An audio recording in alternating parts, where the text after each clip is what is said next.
Hancock and Kelley. Welcome to Hancock and Kelley here on Fox 2 on your Sunday morning. On the right, as always, is John Hancock. Good morning, everybody. Good morning, sir. And on the left, classing up the joint today is Megan McBride. Good morning, Megan.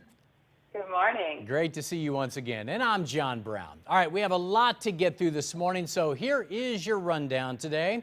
We have President Trump brokering a peace agreement that in normal times would be the biggest international news, yet it seems it was just a one-day story.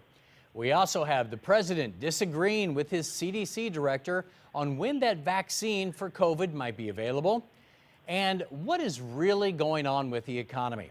The stock market is up, back up to almost record highs. Some people doing better than ever. But how long can that last when so many people are being laid off? Yes, we are now 44 days until the election, so I want you to take a look at this recent headline. It reads, Michael Moore warns of 2016 repeat, enthusiasm for Trump is off the charts. Now, this is from just a bit ago, but it started making the rounds once again after the recent side-by-side images of rallies of Trump with tens of thousands of people versus Joe Biden in a field with about 30 people. You also have that Axios on HBO show that went to Lake of the Ozarks and also to Florida to talk to people who are taking part in these boat parades and how they are so passionate about President Trump. Now, they make the point in this show that battleground states, there's a good chance that Trump voters are once again being undercounted, and we're not going to know just how many people are out there voting for Trump until Election Day. Now, John, we already know that passion wins elections because if you're not passionate about the candidate, you may not show up to vote. That's a real concern for Democrats. We're starting to see that. And do you think that we're going to, are those people out there in these big numbers that we're starting to see maybe? Yeah, I think, passion matters. Donald Trump may be the most passionately supported political figure I can think of in the last several decades. People that love Donald Trump love Donald Trump, and that translates into votes on Election Day. When you're passionate about a candidate, you'll drive through the snow and the ice or whatever it takes to go vote. So that is a factor that's going to be to the benefit of Donald Trump. I don't think Joe Biden has that same level of passion behind him. What Biden does have is a large core of voters who are as passionately anti-Trump as the pro-Trump folks are passionate, and those folks are going to turn out too. But this election's a lot closer than the pundits have been saying. For months, the pundits have been saying Biden's going to run away with this thing. I don't think so. I think Donald Trump is in this race. I think these battleground polls have all tightened up over the last 10 days, 2 weeks. I think you're going to continue to see that. The debates are going to play a role in this as they roll out. But having that passion at your back that Donald Trump has is a true political asset. Megan, let's flash back to the primaries. People said, yeah, we all like Joe Biden, just not that excited about him. You know what? They just wanted anybody who wasn't Trump. And they seemed to decide on the guy who they thought was maybe the most likable. But it's different, right? Voting for somebody is a lot different than voting against somebody. It's oftentimes not a clear path to victory. Well, it's either passionate or polarizing. Those two words mean the same thing depending on who you're talking to. So I think that this is different than the primary. People who are at a boat parade who are pro-Donald Trump are excited about the cult of personality. People who are going to vote for Joe Biden because they care about normalcy, they care about health care, they care about their families, they're probably not painting their boat. They probably don't have time to be out all the time showcasing their love, for their hero. So I think it's easy to look at that thing and get scared, the parade, like if you're a Joe Biden supporter. But it is also a time to notice that it's going to be competitive. It's going to be tight, but not overplay one show of love for Trump versus the normal everyday concerns that regular folks who are going to vote for Joe Biden have. Megan, it's funny because I think in politics and business and, even if you have a product line or whatever, you want people to be this passionate.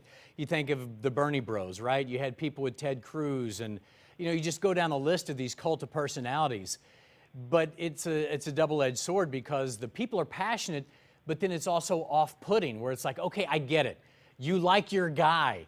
But then that also becomes like, okay, stop talking about your guy, right? So that really is a double-edged sword where it becomes too much for some people.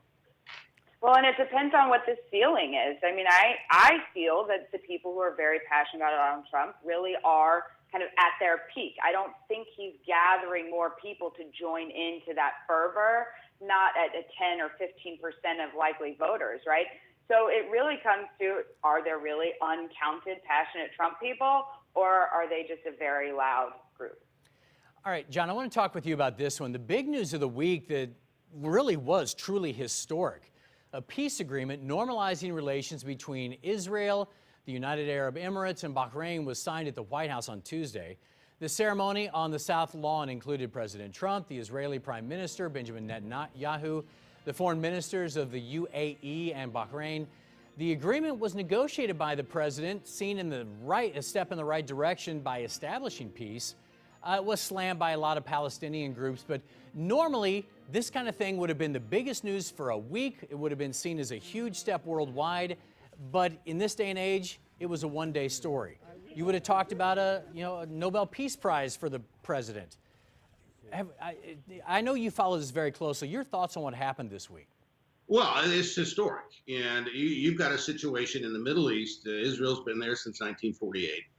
Most of the Arab nations surrounding it don't believe Israel has a right to exist. So when you see UAE and Bahrain establishing normalization of relations with Israel, that speaks volumes for that entire region. And I think you're soon going to see Saudi Arabia and other countries follow suit in that regard. Jordan has really stood out over the decades as being the one place that there was relative stability and peace. So if you can begin to expand that out throughout the whole Middle East, that bodes well. Now, look, this doesn't address the Palestinian situation, and it probably in some regards weakens the Palestinians' hands as they seek to have their own independence. But make no mistake, this is a massive foreign policy success for this administration. And it's unfortunate that it's not being discussed more, in my opinion. You know, Megan, people ask me in the media, why do I think it wasn't a bigger story for longer than it was? And I said, my guess is as good as yours. You have so much going on, whether it's COVID, whether it's the fight with the CDC, whether it's Bob Woodward's book. I mean, why do you think a story this big doesn't get more attention? Is it we're distracted with social media? I have no idea. What are your thoughts? Well, I think it is we're distracted. There's a lot going on in our world right now, a lot of things happening in everyday life for folks if you're juggling your kids at home, doing school, whatever you may be up to. So there's a lot happening. It's also the president's own inability to stay on message, to really not get distracted, to not have to go fight with the CDC director or pump his own ego up here, and to really talk about his accomplishments and explain what they mean for the American people, which he's done over and over again with a number of issues. So it's really a repeating of history, but it is a big deal, but he can't get out of his own way. All right, still to come here on Hancock and Kelley. Have you seen the political ads for President Trump or Joe Biden? Not if you're watching local TV. Wait until you hear how few states are seeing presidential commercials this time around and what that tells us about us come November.